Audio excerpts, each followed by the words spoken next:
More Than Real Estate podcast is all about bringing life and energy to real estate without always talking about real estate. Look forward to interviews with influential members and industry partners. These stories will focus on their personal growth and incorporate lighthearted, inspiring, and sometimes funny segments, highlighting the fact that there's more to realtor life than being a realtor. I'm your host, Chantal Goddard. On today's episode, we're joined by guest host Mike Montague, BDAR Director, and Robin Jones, Past President of BDAR. Enjoy their conversation where they cover Robin's experience as President of the Association, navigating the challenges of 2020, the major factors that played a role in the real estate market, and as always, Robin's words of wisdom. Welcome to the More Than Real Estate podcast, and I'm Mike Montague, Realtor with RE/MAX Crosstown Realty in Barrie, and I'm here with past Barrie District Association of Realtors President and Barrie Realtor as well with RE/MAX Hallmark Realty, Robin Jones. How are you doing today, Robin? Good, Mike. How are you? I'm doing well. We just had a meeting yesterday, which was our first meeting of the year, and you, as the now outgoing president, making plans for the year ahead. The year behind us was a very interesting year, to say the least. What would you say are your biggest takeaways from being president over the past year with the Barrie District Association of Realtors? Well, it was certainly an interesting year. We started off, with great guns, and then obviously fell into the COVID situation. But what I was really impressed with was that we were prepared. It's not like we actually planned on a pandemic, but we were prepared for remote operations. We quickly we got such a technological savvy staff and executive director that, we were able to quite quickly move into remote operation for our staff. And, our facility was flexible enough to allow them to come back to work in a well-separated capacity once we got back together. So not only that, we adapted to the changes very quickly. We have a good streamlined staff of 5 at the time when COVID came into place, and we were able to adapt very quickly into all those stipulations that were put in place by the province.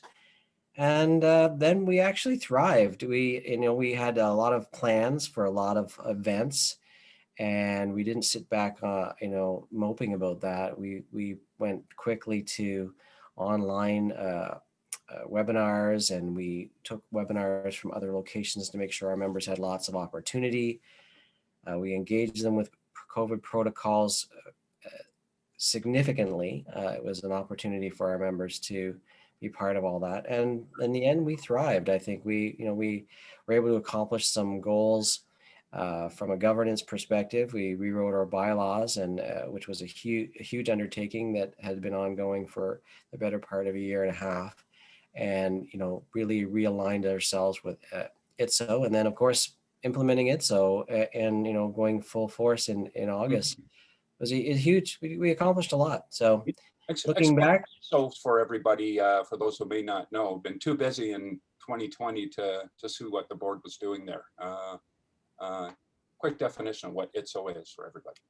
Well, ITSO is basically our ITSO Real Estate is the acronym. It's not really an acronym as much as that's the tag for it. So it's really the collective grouping of 23 boards and 3 associative boards to make up almost, I think it's 23,000. Well, if you count them all up, we got almost 23,000 members that are participating. That's significant. Now you can access MLS in all those areas. It's a significant step forward. It's been under 3 or 4 years in the makings in terms of the administrative part of it, but that's a lot of data, and I can't speak for any other realtors, but I can only assume. I know that the borders, that line where you kind of define your business market, keep getting wider and wider because of technology, and this just makes us that much more efficient working in a wider range there as we go forward. So it's exciting stuff. Yeah. And it's exciting being a part of BDAR, and I've volunteered for a number of years. You have as well. What words would you put out there for the membership about volunteering, about becoming involved? you think everybody should take a run at it, or do you think it's maybe just for a defined few? What would you say about that? Well, I think it depends on what you want out of your real estate experience. I mean, I know that as a realtor, every time I'm engaged with the association, I'm a better realtor. I actually am a little bit more focused on the industry, a little bit more engaging with people. Conversations can go around the way realtors operate as well as what I can do for them personally. So, we're all independent people. We all work independently, but once you take on a role working with the association in a governance capacity, you learn a lot about how everything ticks, and it enhances your total experience. I subscribed to a book when I started in real estate called The 7 Habits of Highly Effective People. And it allows you to, yeah, Stephen Covey. It allows you to partition your life in sort of buckets of how you can be successful. And a big part of that is volunteerism. And I know that a ton of our members, if not most, I would say most of our members are volunteers with other organizations in what other capacities. And that obviously they know that's not only something they do just to be good citizens, they do that to enhance their lives. And it does in various ways. But when you do something that's directly in your association, it doesn't just enhance your life, it does actually enhance your business. Yeah.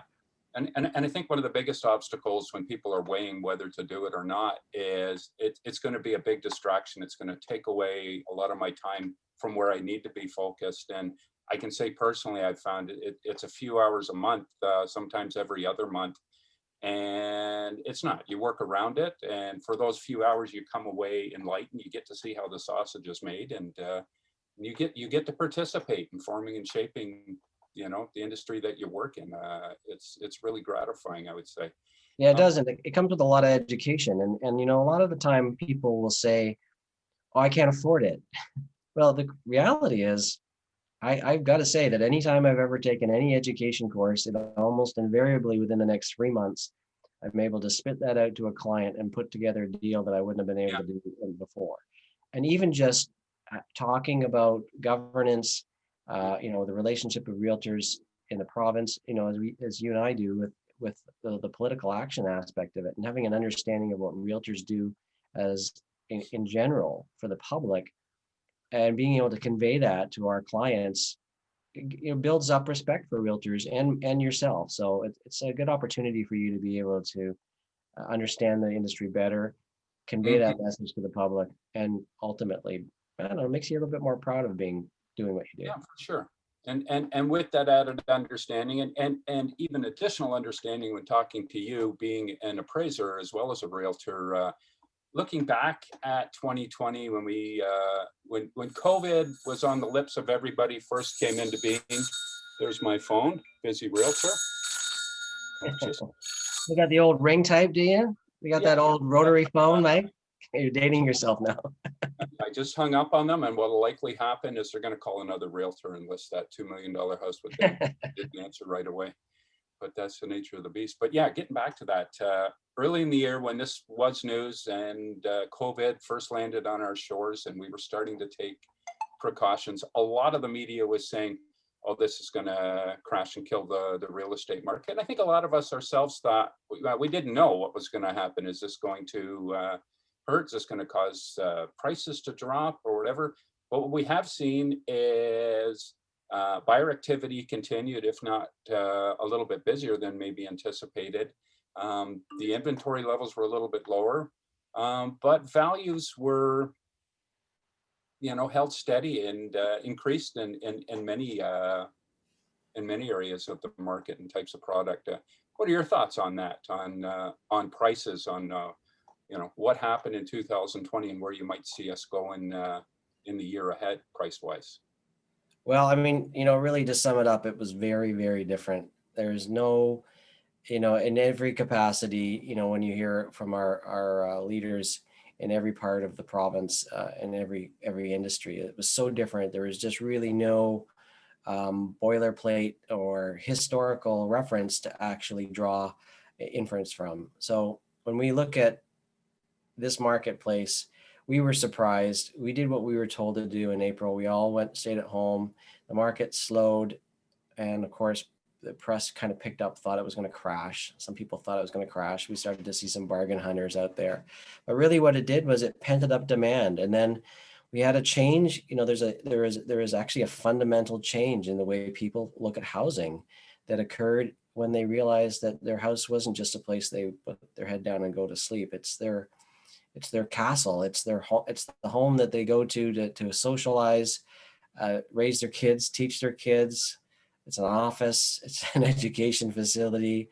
It's become a lot more to people, and Yes. that demand is so pent up. It created this crazy demand in the marketplace, and we've seen that influx from the GTA, especially. We are a couple 100,000 people in Simcoe County here on the cusp of 3 million people in the GTA, if not more, if you go a little further out.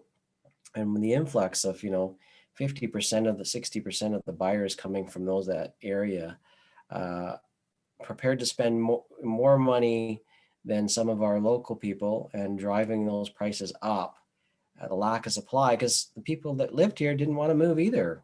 They knew they had something good. And so so a lot of people stayed put. So we struggled to get people to move. And although people could make a lateral move at the beginning, once the demand increased so much for that option where they would move to, it caused more people to stay put. And so we've got this pent up demand, lack of supply. And as much as some people may think that it's something else in the world that's causing prices to go up, supply and demand are almost always those two factors that create increasing prices or decreasing prices. Do you anticipate that those factors you touched on that caused us to, hibernate and stay home and made us aware to a greater degree of those intrinsic, psychological and social values of the home? Do you think as we go into 2021, and we're not out of the woods yet with COVID, but we've certainly got our head around the notion of it and are learning to work with that as, put it aside and continue forward. Do you think we will see a loosening up of people, and some of the people who may have sold last year who held off, this might be the year? I guess the bottom line question is, do you think we'll see more inventory this year than we did last year?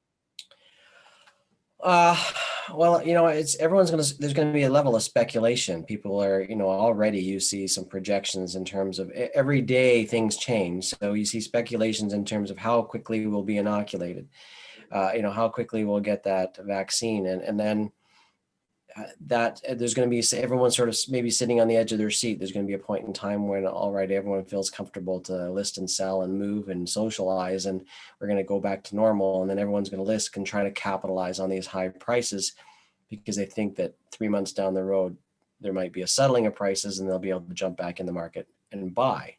And this sort of happened in the beginning of 2017 when we had a lack of supply and a high demand. People sold thinking that in 3 months they're going to buy when there's a huge supply increase in the July, August, only to find that there wasn't, or that, I guess there was. The supply did increase, but prices didn't drop as dramatically or quickly as they thought they would. So we were stuck in situations that, like, you can get stuck in a situation as long as you buy and sell in the market, you're going to be okay. But if you got nowhere to go, I wouldn't, I would say most people are going to hold off until they do have somewhere to go. Right. So to sum that up, are you entering 2021 as a realtor optimistic, cautious, scared, excited? Can you be all five? I think I think, like everyone else, just sort of keep your finger on the pulse of the market day by day. But, I just looking at a listing that somebody mentioned, we were posting on Facebook. All right, there's 35 offers. Now there's 37 offers. Now there's 43 offers. Now there's 46 offers. And I'm like, I don't know how I can even convince a client to compete in that environment. I mean, you got a 1 in 46 chance of getting the property for most likely a substantial amount more than they're asking for. Yeah. And there's other fears, right? The 42nd offer is not confidence instilling for that buyer or for their realtor. Yeah, It's odd in that sense, and I personally would like to see a more balanced market. I think it's healthier for everyone involved. So yeah, and I don't think I think a lot of it's wait and see. I don't think we're going to see that till we can actually have some specific, realistic projections on that on how the virus Yeah. the inoculations are going. Hmm. Okay. Any words you'd like to share just to sum up our little chat here? I just think that we all, I mean, it's always our goal to try to do the right thing, and right now we're being asked to do that in perhaps the most restrictive capacity we've been asked to do that. And I do feel actually in Simcoe County, I do feel that most of the people, I don't know really many, I can't honestly say I know anyone that's doing the wrong thing. Just about everybody I see is doing the right thing, and they're keeping their distance and their social distancing and they're wearing their masks. I do see sometimes there's a hyperactivity in the marketplace that's driving realtors a little bit crazy because they've got it because they want to take care of their clients. And like you said, even just in jest, the phone rang and next thing they'll call somebody else. And that's a personal supply and demand situation. If you don't answer the phone today or you don't show that person that house, will they buy through somebody else? And maybe they will, but maybe they'll just be one of those 46 offers that don't get accepted and people are just spinning their wheels anyway. So I just have to say, we have to wait and see every day. And you can ask me tomorrow. And once they say, oh, right, you know what, we're comfortable now, we're up to speed, we're doing 5,000 inoculations a day. This is when we're going to get to you. This is when we're going to get to the people over 50. This is people under 50. And realistically, now it's a solid date that by August or whenever it happens to be, everybody that wants to get inoculated will be. So right now we're seeing too much uncertainty. Yes, I think so. But I'll wish for you and for all the membership a satisfying, rewarding 2021. And I want to thank you as well from all the membership for your time volunteering and putting in the time with the board. I know in 2020 there were a lot of new benchmarks that we achieved, and you played an active role in a lot of those. And thanks for your time and your wisdom there. I'm going to ask you just to close out here some rapid fire questions that have been handed to me.